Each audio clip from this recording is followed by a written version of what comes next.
ইউসুফ, তোমার গুলিটা কোথায়, কবে, কিভাবে লাগছিল? আমার ডান চোখের এখান দিয়ে লাগছিল, এখান দিয়ে আর মাথাতে যায় এবং মাথার এখান দিয়ে ঢুকে ডান পাশের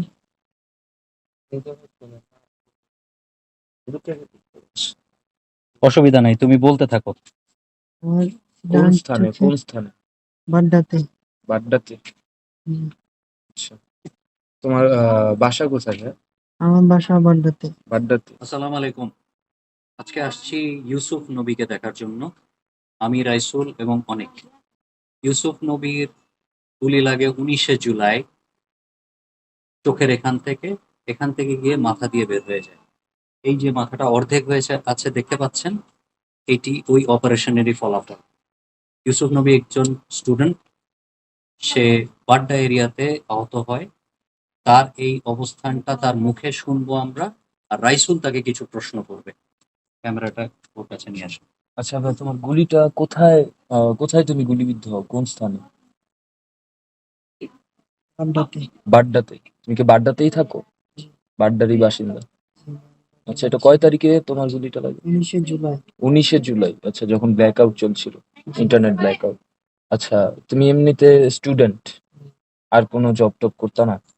ওই সময় এডিসিতে পার্ট টাইম জব। ইবনে সিনাতে পার্ট টাইম জব করতে? আচ্ছা।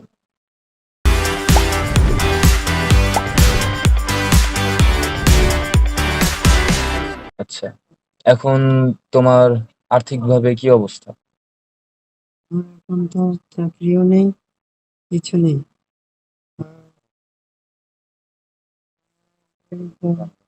আর্থিক অবস্থা বলতে ব্রেকআপ দেওয়ার মতো কিছু নেই। আচ্ছা, তারা ইউসুফের মুখ থেকে শুনলেন আর্থিকভাবে খুবই অসচ্ছল জীবনযাপন করছে ও বর্তমানে। তো আমরা গতকালকে এসে দেখি ইবনে সিনার 14 লক্ষ টাকা বিল হয়েছিল, যেটা আলহামদুলিল্লাহ ইবনে সিনা মুকুব করেছে। আর পরবর্তীতে ওর ট্রিটমেন্টটা বিনামূল্যে করার প্রতিশ্রুতি আমরা পেয়েছি আল্লাহর রহমতে। তো এখন যে বিষয়টা, ও অসুস্থ, ওর সাথে ওর পুরো পরিবারই অসুস্থ।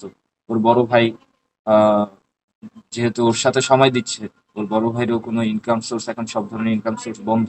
সেক্ষেত্রে ওর পরিবারও আর্থিকভাবে খুবই অসচ্ছল। তো আমরা যারা এরকম ফিল্ডে কাজ করছি আহত যোদ্ধাদের নিয়ে, আমরা সবাই চেষ্টা করব যার যার জায়গা থেকে আমাদের আশেপাশে যারা এরকম আহত যোদ্ধারা রয়েছে তাদের পাশে এসে দাঁড়ানো, তাদেরকে আর্থিকভাবে সহযোগিতা যা পারি ততটুকুই করার, না পারলেও তাদের পাশে এসে যেন তাদেরকে মনোবল যোগাই। এখানে একটু যে একটা জিনিস অ্যাড করে দিই, আপনারা সশরীরে আসুন, এদেরকে দেখুন।